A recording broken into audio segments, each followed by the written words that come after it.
bienvenida a nuestros ponentes el día de hoy. Primero daremos la palabra a la comunicóloga Yuneisia Ariña Romero, quien hizo una maestría en comunicación organizacional, egresada de la Universidad de La Sabana, con una especialización en comunicación interna, asertiva y resolución de conflictos. Profesional con experiencia en la investigación y aplicación de la comunicación asertiva en el ámbito social, con más de 10 años de experiencia en la mediación de conflictos y facilitación de conversaciones difíciles.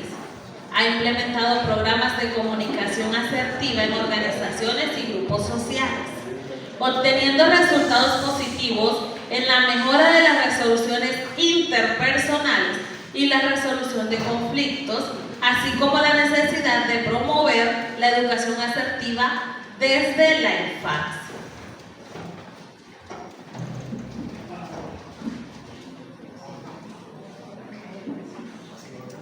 Muy buenos días para todos. Primero que todo quiero agradecerle a Dios por este momento, por permitirnos estar acá en este lugar. Y segundo, para nuestra licenciada y tutora Lía Vergara, gracias por este momento y habernos invitado, que sé que esta oportunidad va a ser muy útil y significativa para todos nosotros. En el día de hoy quiero compartir con ustedes un tema fundamental para la sociedad y que considero que es una de las barreras más grandes para lograr una sana convivencia, y es la falta de comunicación asertiva. Quiero explicar primero qué es la comunicación asertiva.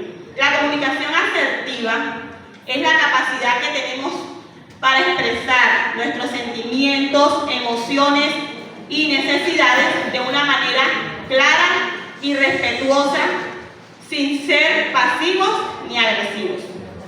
En este sentido, la falta de comunicación asertiva puede tener consecuencias negativas en los diferentes ámbitos de nuestras vidas. ¿Cuáles serán esas causas o cuál es la forma en que se expresa la falta de comunicación asertiva? Estas causas son, primero, cuando no expresamos nuestros sentimientos y emociones. Muchas personas no pueden expresar estos sentimientos o una necesidad de una manera efectiva por miedo a ser rechazado, lo cual lo puede llevar a un malentendido o a un conflicto. La otra causa es el no escuchar activamente.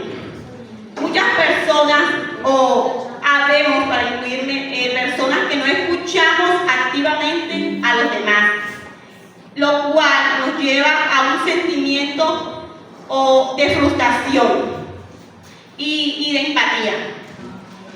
La otra causa sería cuando hay una comunicación pasiva o agresiva. Cuando existe una comunicación pasiva o agresiva, esto puede dañar relaciones. La comunicación asertiva se encuentra en el medio camino entre la comunicación pasiva y agresiva. Siento que, explicarles un poco más para que entiendan, la comunicación pasiva es cuando nos callamos o nos guardamos ese sentimiento o algo que queremos decir.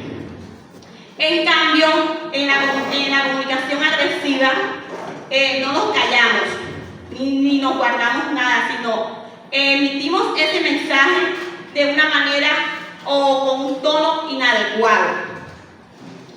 Lo contrario pasa cuando tenemos una comunicación asertiva,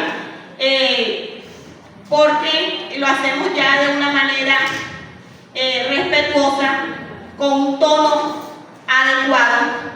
Un ejemplo sencillo para comparar estos tres estilos de comunicación, que sé que a la mayoría o quizás a todos nos ha pasado. De pronto, cuando estamos en una cola para entrar al cine y se cuela una persona, ¿qué pasa? En la comunicación pasiva consistiría en que esa persona calla. así sea que la situación le dé rabia, se calla y no dice nada, ¿cierto? Llevándolos a un sentimiento de ¿qué? De frustración. En la comunicación agresiva consistiría en que vamos y nos dirigimos a esa persona usando palabras honestas o faltándoles el respeto, ¿cierto? A veces, y eso nos lleva ¿a qué? A un conflicto. En cambio, en la comunicación asertiva, de una manera muy respetuosa y calmada, incluso con una sonrisa y con un tono adecuado, nos acercamos a esa persona y le decimos, nosotros estábamos delante de usted, ¿cierto? Entonces, eso sería un ejemplo claro para tener claro estos tres estilos de comunicación. Bueno, ahora quiero hablarles sobre las consecuencias. Como dije anteriormente, las consecuencias pueden ser negativas. En el ámbito personal puede afectar las relaciones, en el ámbito laboral puede afectar la productividad y las relaciones laborales. En el ámbito educativo afectaría la enseñanza y las relaciones entre docentes y estudiantes o viceversa. Bueno, ya teniendo claro las causas y las consecuencias de la falta de la comunicación asertiva, quiero también hablar de algunas estrategias o pasos para establecer una comunicación asertiva. La primera de ellas sería pensar en el problema, más no en la persona. Es muy habitual que cuando tengamos un desacuerdo o nos encontremos en una situación de problema, nos enfocamos en esa persona, no en el problema, no en el mensaje que se emite, sino en quién lo emite. Y esto nos puede llevar a un futuro a daños, perjuicios. ¿Por qué? Porque ya no vamos a tomar ese problema a lo personal. Entonces, cada vez que veamos a esa persona, ¿qué pasa? Nos va a causar ¿qué? Rabia, ¿cierto? Y por cualquier cosa, pues, va a haber un malentendido o quizás un conflicto.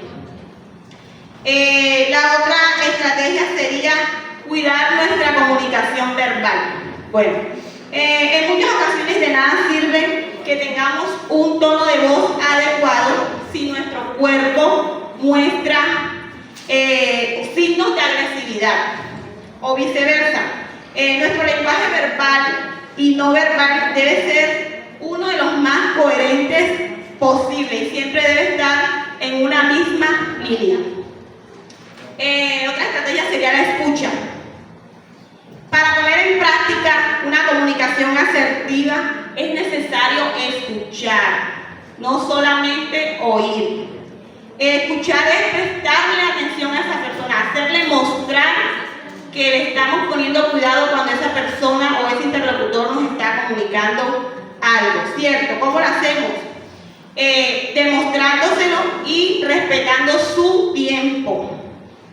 En sí es nada más que poner en práctica nuestra escucha activa. Ser empático. Bueno, el ser empático creo que es una de las claves fundamentales o una estrategia fundamental, porque es ponernos, no es estar siempre de acuerdo, sino es ponernos en el lugar de esa persona. Antes de un desacuerdo o una situación que nos incomoda, por ejemplo, podemos decir, entiendo perfectamente lo que comentas, he escuchado con atención lo que has dicho y creo que me ha quedado claro tu opinión al respecto. Bueno, otra cosita para finalizar, quiero darles unos tips o algunas técnicas que podemos utilizar para conseguir una buena comunicación. Y sería el uso del mensaje yo. Como hemos visto ya, utilizar los mensajes de primera persona es una técnica fundamental. Estos mensajes nos ayudan a expresar nuestros sentimientos, necesidades y emociones sin ser agresivo con la otra persona. Ejemplo, cuando decimos nunca escuchas lo que te digo. En vez de decir esto, podríamos decir, me siento, mira que va en primera persona, me siento ignorado cuando no prestas atención a lo que estoy diciendo, porque me hace sentir que mi opinión no te importa. Entonces, esa sería una buena técnica y espero que lo pongamos a prueba, el uso del mensaje yo. Otra sería el manejo del lenguaje no verbal. Bueno, el lenguaje no verbal es más que nuestros gestos, nuestras expresiones faciales, la postura, el tono de la voz. Y esto hace una parte esencial de la comunicación asertiva. Otra técnica, y por último, sería la técnica del aplazamiento, que yo creo que muchos la hemos usado en nuestras relaciones, en nuestras familias. Bueno, dice, a veces puede ser útil aplazar una respuesta. ¿Por qué? Porque nos da tiempo para pensar, ¿cierto? Y que evita de que en ese momento exista un inconveniente o una reacción impulsiva contra esa persona. La técnica del aplazamiento nos permite mantener el control sobre la situación y responder de manera más asertiva. Bueno, compañeros, espero de que estas técnicas y estrategias todos las podamos poner en práctica, porque sé que son muy importantes para lograr una convivencia sana. Muchas gracias.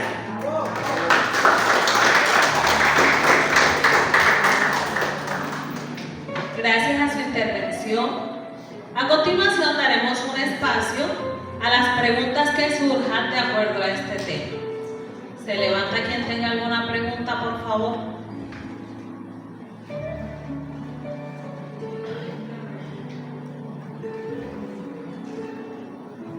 ¿Qué hacer para que no haya violencia en nuestro entorno?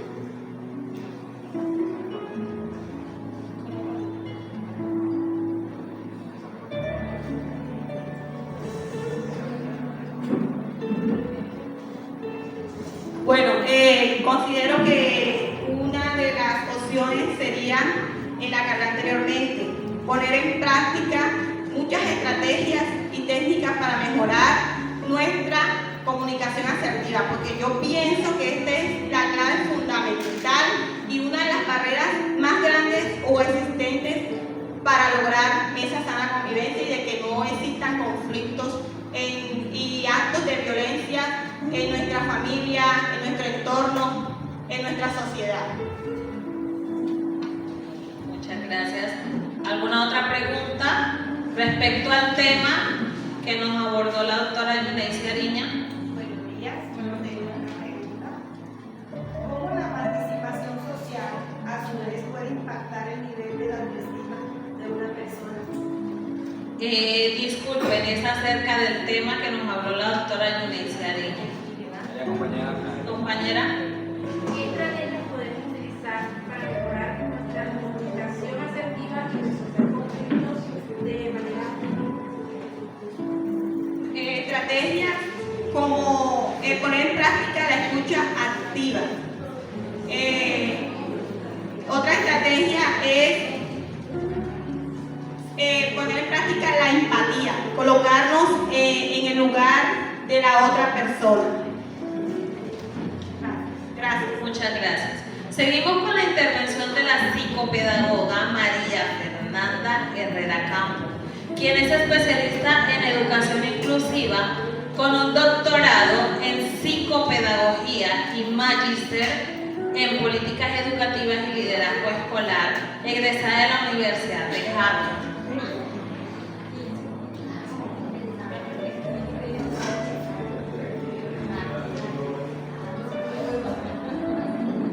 Muchas gracias a todos los distinguidos participantes que se encuentran en este recinto.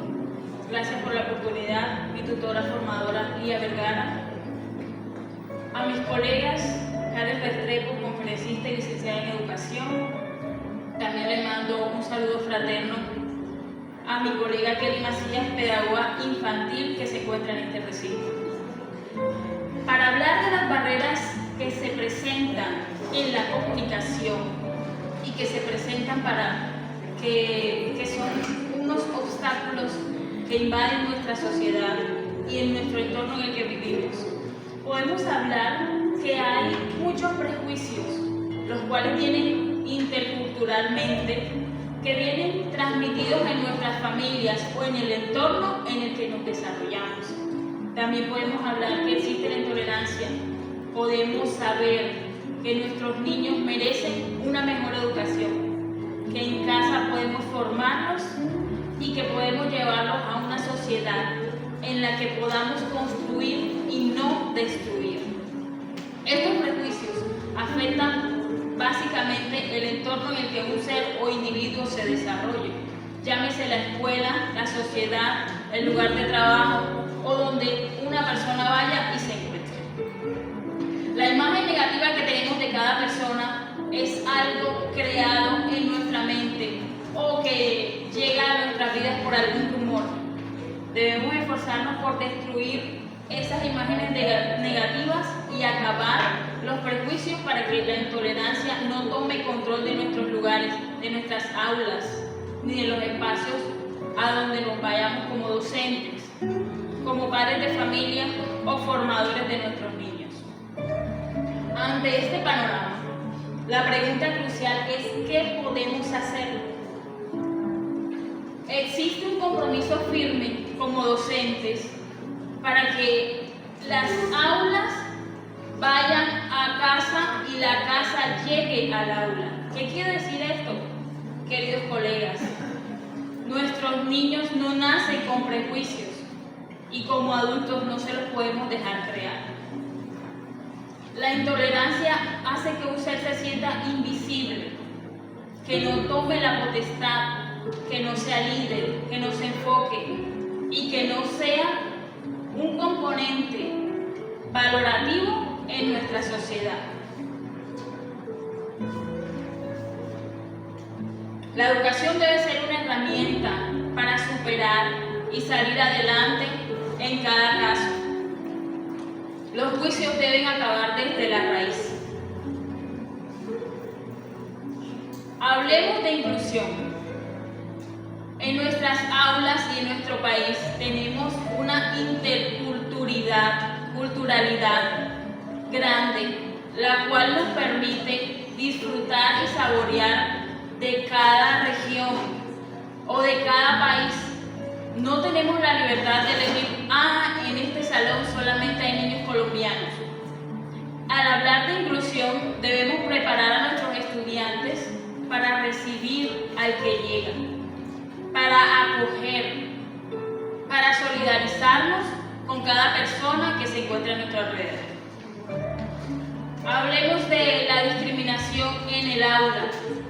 Nos burlamos del niño que tiene sobrepeso. Un niño a veces no sabe que con una palabra puede dañar el sentimiento de otra persona. A veces lo juzgamos porque es muy alto, o a veces lo juzgamos porque es muy bajito, o a veces lo juzgamos por su color de piel, por sus preferencias, o por el lugar donde vive, o por donde viene, o por los zapatos que tiene, o por donde llega, o si viene en un medio de transporte diferente al mío. La inclusión se trata de saber y de respetar que no todos somos iguales y que con ello podemos construir una mejor sociedad. ¿Existe en nuestras aulas una cultura del respeto? Podemos hablar que nuestros compañeros y nuestros niños se sientan bien, que nuestros niños sean libres de expresar lo que sienten y sus opiniones. A veces la intolerancia hace que un niño no te dé su opinión. El niño no te va a decir cómo se siente porque de pronto la profesora Ingrid se burlaba. O de pronto el niño te va a decir de toda emoción cómo se siente y la profesora Jennifer lo va a frenar y le va a decir calma, o no le va a prestar atención. Todas estas maneras de ver la vida nos ayudan a un sano entorno y a romper esas barreras de comunicación, esas barreras que no nos dejan y que no nos permiten salir adelante, ni crear una sociedad de bien, pero no todo está perdido. Debemos fomentar valores los cuales los niños crezcan con esos hábitos de respetar y siempre ponerse en el lugar del otro, de tener empatía, de saber que no podemos pasar por encima de los demás. A veces un niño no sabe qué es lo que siente o que le duele y necesita encontrar un lugar seguro. Nunca permitamos que nuestras aulas se llenen de discriminación, porque eso excluye y porque es un elemento que no tiene cabida como profesores o como formadores, como psicólogos o como psicopedagogos, y que siempre debemos expresarle a nuestros alumnos cómo tienen que lidiar con situaciones difíciles.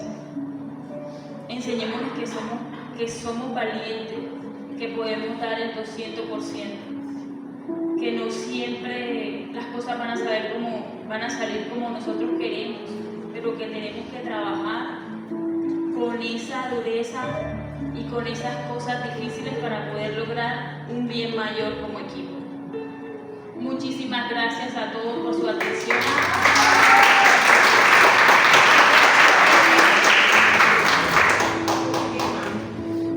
Muchas gracias a la doctora Herrera por su intervención.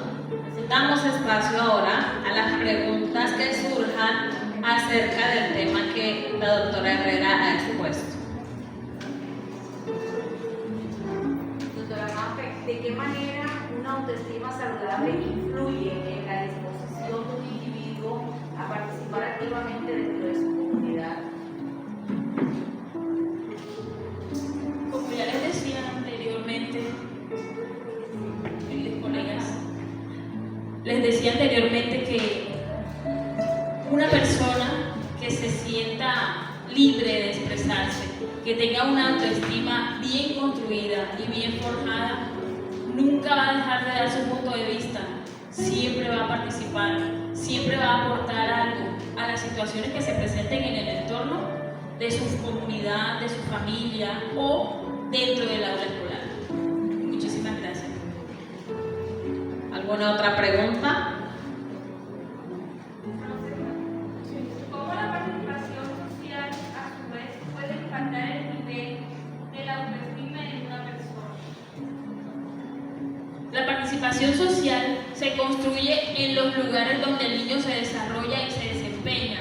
A veces ellos están en clases o en diferentes entornos culturales, como puede ser una clase de karate, como puede ser una clase de natación, como puede ser un día de la madre que se celebra en el barrio. Y esos niños tienen en su vida y que se construye ampliamente una fortaleza con la que ellos pueden aportar y pueden brillar en cualquier espacio que se estén desarrollando. Esos niños son criados por mamá, por papá, por psicopedagogos, pero se encuentran con unos entornos en los que a veces los otros compañeritos le hagan bullying. Pero si los niños tienen la capacidad de aceptarse como son desde el entorno donde viven, son capaces de desempeñarse en cualquier lugar en donde se encuentren. A nivel social, los niños tienen un papel fundamental en nuestros hogares y también en las escuelas. Un niño que se sienta vinculado o que se sienta acogido nunca va a ser un niño rechazado, porque él sabe su valor, el valor que le dieron sus padres, sus orientadores, y que en su entorno seguro siempre van a dar una mejor respuesta. Muchas gracias. Continuamos con la intervención del psicólogo Jesús Andrés Pedro Lozano, quien es egresado de la Universidad Cooperativa de Colombia, con una especialización en salud pública y violencia en la Universidad Nacional Autónoma de México, especializado en salud mental y prevención de la violencia, con habilidades en evaluación psicológica, diseño de programas psicoeducativos y acompañamiento emocional, comprometido con la ética, la escucha activa y la promoción del bienestar integral. Muy buenos días, queridos colegas tutores.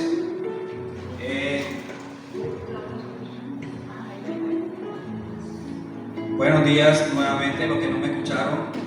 Gracias por esta invitación que realizaron el día de hoy. Como psicólogo, para tener estos problemas de violencia verbal, física y psicológica, en estos momentos estamos en un mundo desarrollado de que los niños en su entorno le hacen bullying, le hacen bastante desigualdad estructural de manifestaciones como violencia en relaciones de discriminación y lenguaje agresivo. Tenemos varios tipos de violencia, como es la violencia verbal. La violencia verbal se usa a unas palabras que son bastante ofensivas tanto para los adultos como para la niñez. Tenemos la violencia física que no podemos desarrollar anualmente, como son las lesiones de traumas psicológicos. Habitualmente estamos desarrollando en los niños esas capacidades intelectuales de violencia física y emocionales. Muchas gracias. Gracias, doctor, por su intervención. Seguimos con el espacio a las preguntas que surgen acerca del tema que tocó el doctor Andrés.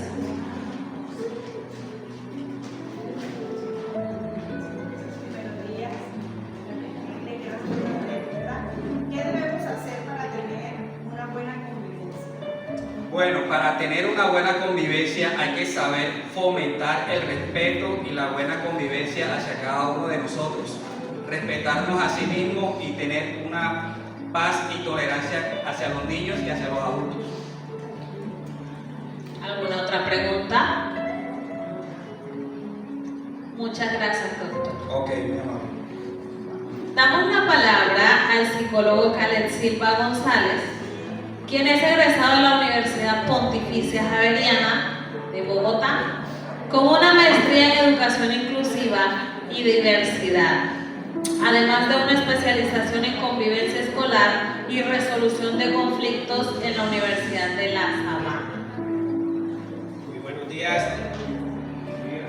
Bueno, pues desde la mirada psicopedagógica, la indisciplina escolar la podemos notar y la podemos relacionar frecuentemente por la falta de normas claras en una institución o en un grupo escolar, una comunidad escolar, el cual genera confusión y desconocimiento de los límites por parte de los individuos, en este caso vienen siendo los estudiantes. También se observa la incoherencia en la aplicación de las normas. ¿Por qué? Porque en este caso la misma indisciplina no deja afrontar las normas como son, las incumple. Entonces son reglas que, por decirlo, no valen en este caso. Entonces estas condiciones favorecen a los conflictos porque obviamente le dan cabida a los conflictos, afectan el clima escolar y limitan el desarrollo emocional tanto de los docentes como de los estudiantes. Ante esto se propone o propongo construir las normas colectivas, el cual involucra a grupos, reglas que fomentan la participación y la responsabilidad ante los estudiantes y los maestros, el cual invita o induce al respeto y a la colaboración. Estas estrategias permiten establecer un ambiente más armónico, donde el respeto y el aprendizaje pueden desarrollar una forma afectiva e inclusiva. Muchas gracias, doctor, por su intervención. Continuamos con el espacio de preguntas. ¿Alguna pregunta? falta de normas claras. Ok. La falta de normas claras causa una confusión sobre las reglas y sanciones incoherentes. Muchas gracias. ¿Otra pregunta? Psicólogo Karen, a partir de su conocimiento, ¿qué nos puede usted enseñar a nosotros que podemos crear un entorno donde no exista violencia a nuestros niños? Gracias. Crear reglas, realizar charlas con los estudiantes de acuerdo a no realizar o no incumplir las ciertas reglas, en llevar secuencias y respetar todas las leyes que hayan. Gracias. Muchas gracias. Para finalizar, continuamos con la intervención de nuestro trabajador social, Juan Mora Martínez, quien tiene un magíster en educación emocional de la Universidad de Barcelona y es doctor en ciencias del comportamiento graduado de la Universidad de los Andes. Con más de 15 años de experiencia, ha liderado procesos comunitarios enfocados en empatía, trabajo colaborativo y bienestar social. Ponente internacional y gestor de proyectos que fortalecen la educación emocional y el compromiso colectivo. Muy buenos días. No sé si alguna vez se han sentido que se sienten ignorados o que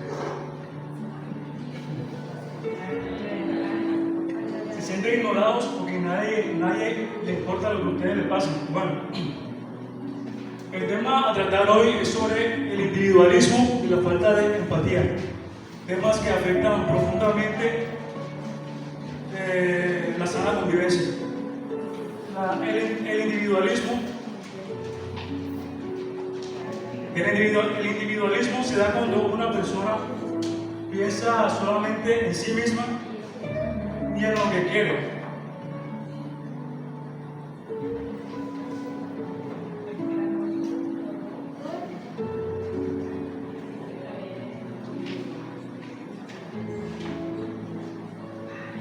Bueno, piensa en sí mismo y en lo que quiere, teniendo pensamientos así como ese no es mi problema o eso no es problema mío. Aunque está correcto tener objetivos y metas personales, olvidarnos de las personas solo hace que esta sociedad se sienta dividida y destruida. Por otro lado, la falta de empatía se siente cuando no nos colocamos en los zapatos de las demás personas, cuando nos burlamos de sus sentimientos y emociones de manera personal y social.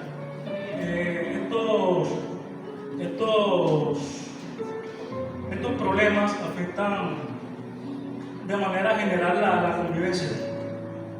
Esta desconexión también se refleja con el poco compromiso del bienestar común, que se da cuando solamente pensamos en nosotros mismos y olvidamos a las demás personas. Cuando dañamos, afectamos y pasamos por encima de las demás personas, se asocia con el egoísmo. Una frase bastante que se asocia a lo que es el egoísmo es sobre el fin justifica los medios. Una frase filosófica en donde nos basamos que podemos lograr todos nuestros objetivos, pero dañando todas las personas que nos rodean. Obviamente, ser egoísta no es un bien común.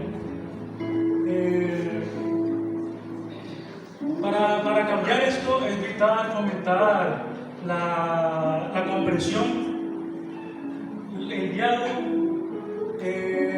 y la empatía. Ya mis compañeros hablaron sobre la empatía, colocarnos en los zapatos de las demás personas y pensar en ellos también.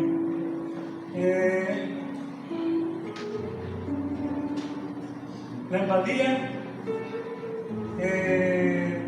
se entiende como la capacidad de mirar con el corazón y actuar con comprensión, como apoyar algún amigo que se siente en una situación bastante comprometedora, en vez de ignorarlo, debemos ayudarlo. Según una encuesta realizada por mí en mi grupo de trabajo, 7 de cada 10 personas se sienten solas por la falta de empatía. Casi que el 40% de los casos de bullying que existen en Colombia se dan porque no nos colocamos en los zapatos de las víctimas. Se dio a entender también que en una comunidad donde la empatía se promueve, el conflicto disminuye. Otras propuestas importantes son incluir talleres de conflicto, hacer campañas escolares sobre el respeto y la solidaridad, usar dinámicas de teatro para que los estudiantes vivan diferentes realidades. Gracias.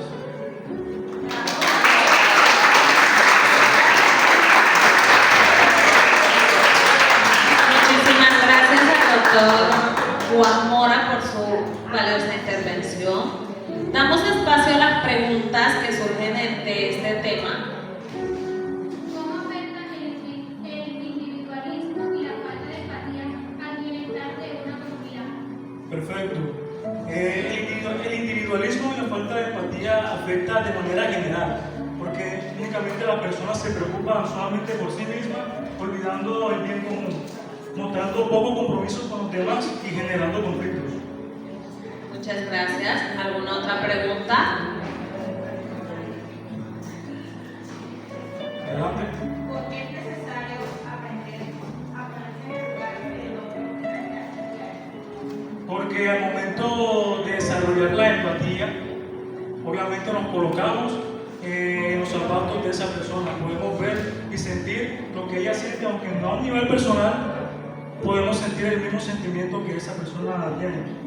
Evitamos también actitudes egoístas y fortalecemos la convivencia y el respeto común. Gracias.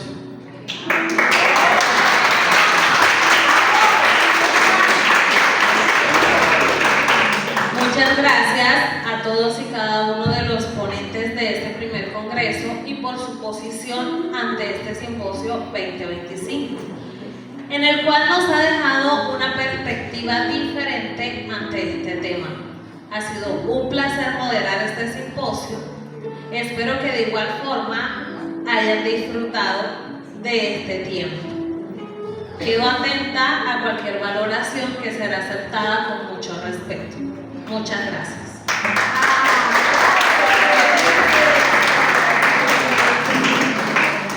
¡Caramba! Dios mío, qué chévere.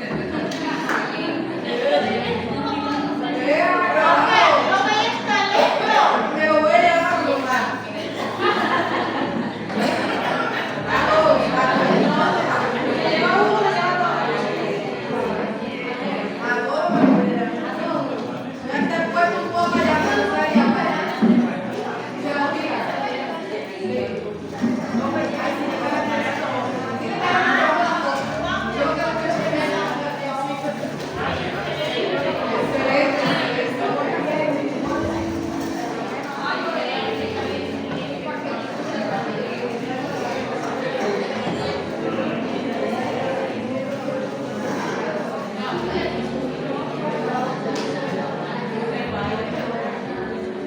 La comunicación es una habilidad que puedes aprender. Es como montar en una bicicleta o teclear. Si estás dispuesto a trabajarlo, puedes mejorar rápidamente la calidad de cada parte de tu vida. A continuación, damos paso a la técnica, el seminario. Tema a desarrollar, la evaluación, tipos de evaluación y su incidencia en la formación integral de los estudiantes.